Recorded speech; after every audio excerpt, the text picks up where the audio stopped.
Welcome back to Resilient Foundations, where we talk about leadership that holds steady when the pressure spikes. I'm Rebecca, and today we're going to talk about trauma triggers in leadership, what they are, how they quietly sabotage your performance, and how high stakes leaders have to master them instead of being mastered by them. This isn't therapy, it's day-to-day operational leadership. Trauma triggers show up.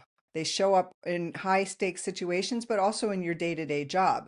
There's a moment, for example, someone challenges you in a meeting, a project goes sideways, you receive an email that's highly critical, an executive might question your judgment, and if it happens in a more public setting, that can really trigger the trauma. And the reaction is actually what people are monitoring, and it can be bigger in the moment. Your body tenses up, you might have short breathing, and all of your systems go on red alert. You withdraw, you over-explain, you clamp down on control, you might go silent, you might freeze. That reaction is what we're going to talk about today. Because a trauma trigger isn't always about dramatic, catastrophic events in our life. They are often results of like the conditioning we go through as we're growing up, and what our life was like in various settings, whether it's with our family, whether it's within our schools, wherever that setting is. Trauma can often arise from things like chronic criticism when you were growing up,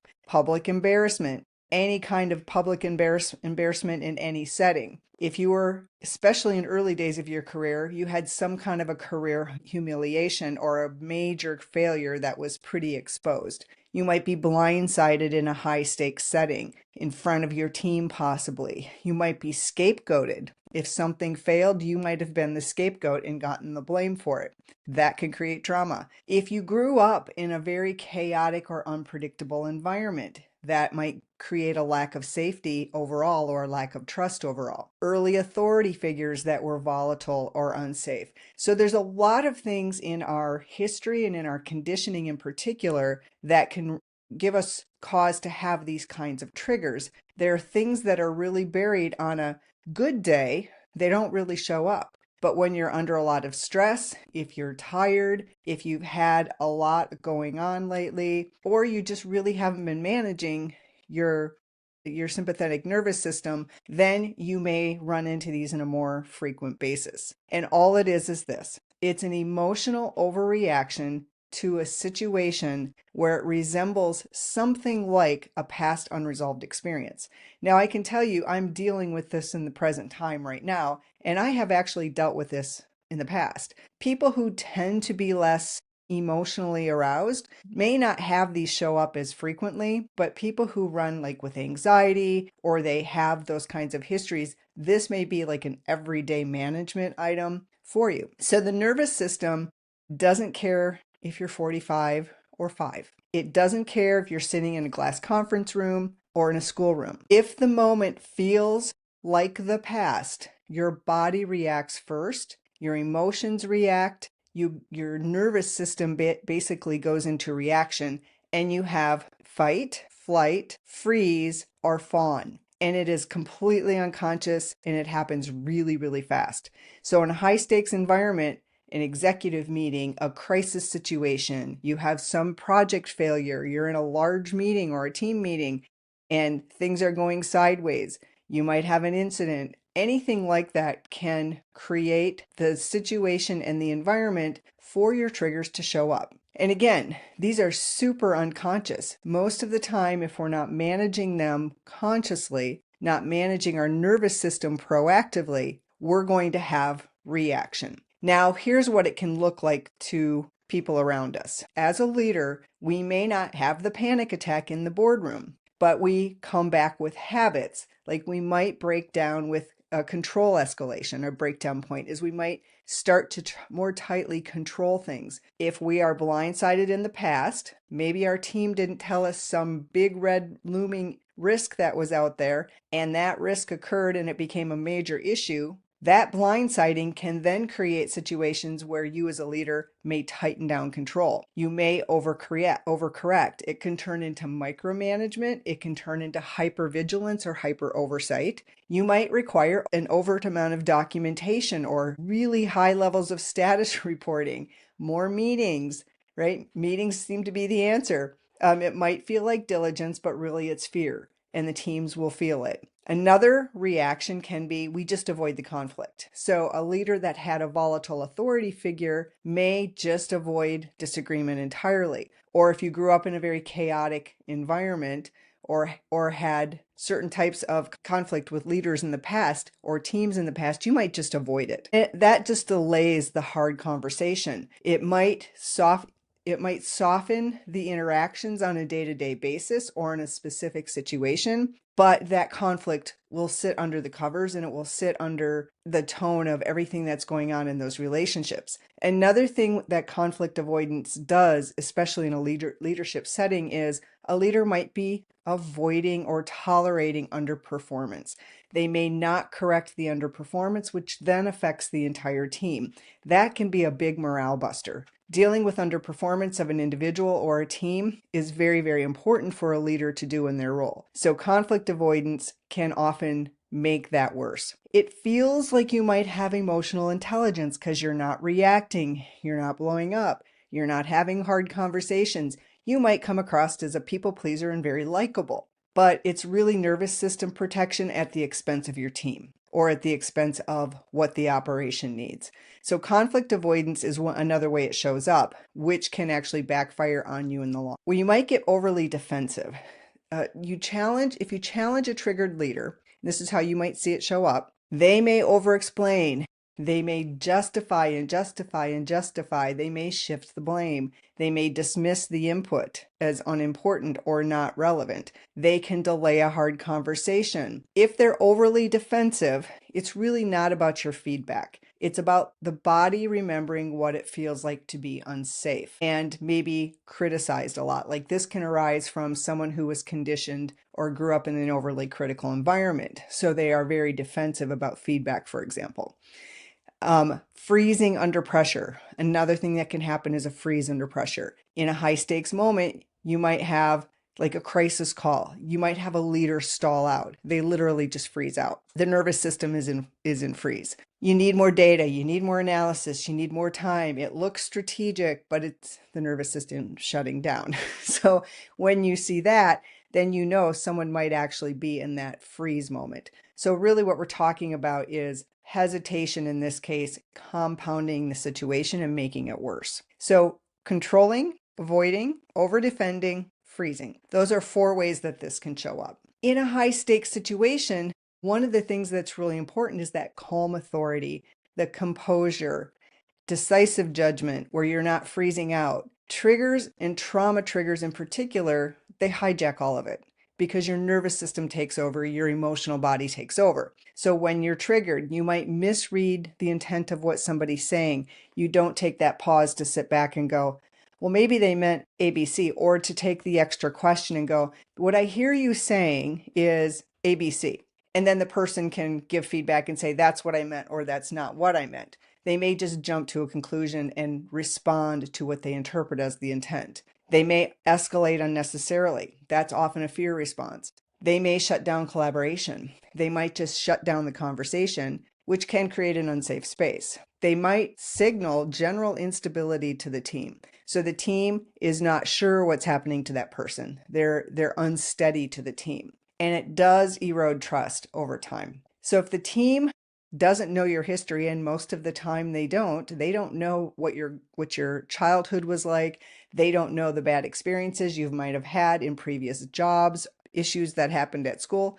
They don't often know that. But what they do experience is your behavior, and they experience in particular your reactions to high stakes events or just day-to-day operations. So an unmanaged trauma response, again, it's not necessarily bad that you have them because pretty much everybody has them. It's really managing them and understanding them. So you know, when I run into these kinds of situations, I freeze. Or if I have another kind of situation, I might go into fight. So it's knowing how you're going to react. And that takes some really stepping back from yourself and observing, how did I react in different high stakes situations? Did I pick fight, freeze, flight, or fawn? And how do I react when I do that? What are the behaviors I tend to exhibit? And then feel into the body. How was I physically feeling? What was my body doing when I was having that reaction? And then you can get tighter and tighter on when you feel that bodily reaction, that nervous system reaction, then you can take the pause and the breath and get ahead of the trauma trigger, get ahead of the response, and start to manage it more proactively. Again, there's proactive things that you can do as well, which is, hey, I can just on a day-to-day basis do a lot of stress management work. I can do journaling to reflect on my day, kind of break it down and see where was I reacting in a way that might have been triggered by my trauma or my conditioning. Because again, everybody has these. It's not whether you have them, it's how we manage them. So if your nervous system is volatile, if you're feeling anxious, your culture, your teams will actually pick that up because we read these signals. That's part of the human experience. We read these signals in the environment and we particularly model our behavior and get our signals from our leaders. So calm leadership, it's not actually a personality trait.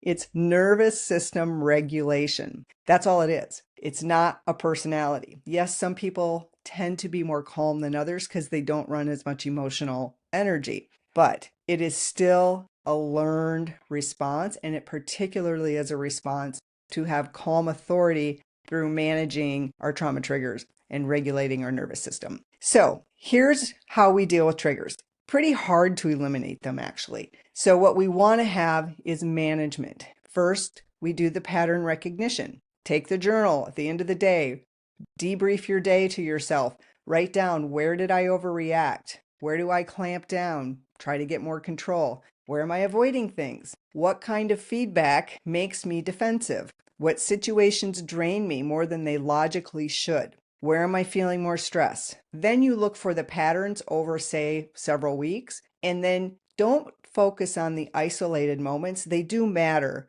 but really try to see the patterns. Where am I doing something more consistently? And a high-stake leader will do the work to study themselves, just like they study a risk model, because you are a risk in your team environment if you are not managing your triggers. And it is sometimes more work to take that personal self-awareness and really study yourself. Number two, you want to look at what's from the past and what's from the present. When you're triggered or you're doing your debrief of your triggering, ask yourself, was this really a dangerous situation? Am I disproportionately reacting to it because it feels like some familiar situation from the past? Where am I associating present day to the past?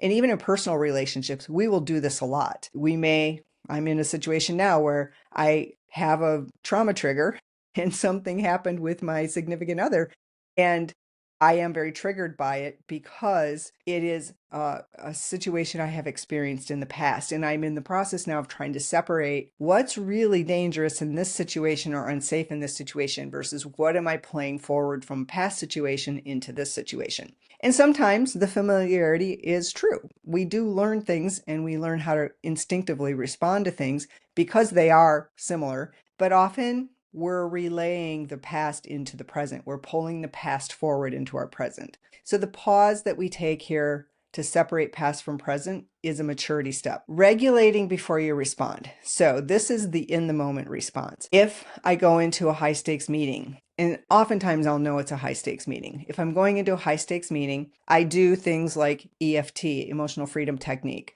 I will just take a few minutes to do some 4-box breathing, for example. I try to regulate ahead of time, and in the conversation, I may delay my response. Somebody makes a statement, I take a pause. I stop. I try to interpret the true intent of the conversation, make sure that I'm understanding. I will ask clarifying questions. So how I interpret this to mean, or what I think you're saying by that is, and then relay it back to them with no tone so that I am trying to understand. I'm seeking to understand. And when you do that, you're actually getting more information and you're buying yourself some time if you're feeling that anxiety or that trigger start to pop up. So name the tension calmly to yourself. You don't have to disclose it. You just breathe. Take a second. Ask a clarifying question. Control the output. And sometimes saying nothing actually is the better thing to do. Or say to the group, let me think about that. Or I need to take this back. I need to take this back and look at it deeper and not respond. Sometimes no response is the best response, although no response is a response in the long run. So you don't want to wait too long. So over analysis versus just taking a beat and then coming back to it very quickly. You have to make a call in the moment. And then you want to get a feedback loop. We do all kinds of leadership surveys, et cetera, in companies today, especially. But get the personal feedback. Have a personal board of advisors. Go to a trusted peer who works with you frequently. Go to your team, people on your team that you give them the safety to give you the feedback one-on-one or real time, and take it honestly. And where they are giving you feedback where it's not complimentary, I actually had a boss one time ask me, give me some feedback on this. I thought he was genuine, and I think he meant to be, but when I gave the feedback, boy, did I get punished. And I got punished for a long time because I was honest. And the feedback that was being requested was more feedback to reinforce that he was right versus me giving genuine feedback of, well, this is how I really took that. You have to know your audience. And I paid the price for that for a long time. It actually damaged the relationships. When you ask for feedback, make sure you can actually handle the feedback, because somebody might give you really honest feedback and then you have to do something about it, but not punish them, right? That is a self-mastery in and of itself. So let's wrap this up. Understanding your trigger isn't like, it's not making you soft to have a trigger. You have triggers. We all do. Triggers just exist. What you're doing is understanding them and managing them so that you can create a stable, safe environment for the teams. That's really what it is. So if you're aware of what your trauma is, everybody has it. We've all had something happen to us in our past. If you are aware of what your trauma is, then you don't escalate unnecessarily. You don't put people down or humiliate them. You don't operate from ego. You don't confuse integrity or intensity with authority. You basically are able to see and read intent as it's meant, or get underneath and understand things better. When you manage your trauma and you have calm authority, you become the emotional thermostat in the room. And every high stakes environment requires that for sure. But even your day-to-day operational environment, your teams will learn to have a safe and trusting environment, and they will have higher performance because of it. So the calmest nervous system is really the most trusted leader. That's the general principle. It's often not the smartest person. It's not the loudest person. It is the most regulated person, the most regulated nervous system. And that's what a trauma management is. Regulating your nervous system, your bodily responses, and your emotional responses, and even your mental responses, because you might have overthinking and anxiety of the mind as well. So regulating our trauma responses is really what we're after. So I hope that was helpful. Thanks for joining me today. If you want to build stronger leadership, hop on over to resilientfoundations.com and connect with me there. And until next time, lead steady, lead calm, and lead forward with a foundation that doesn't crack under pressure.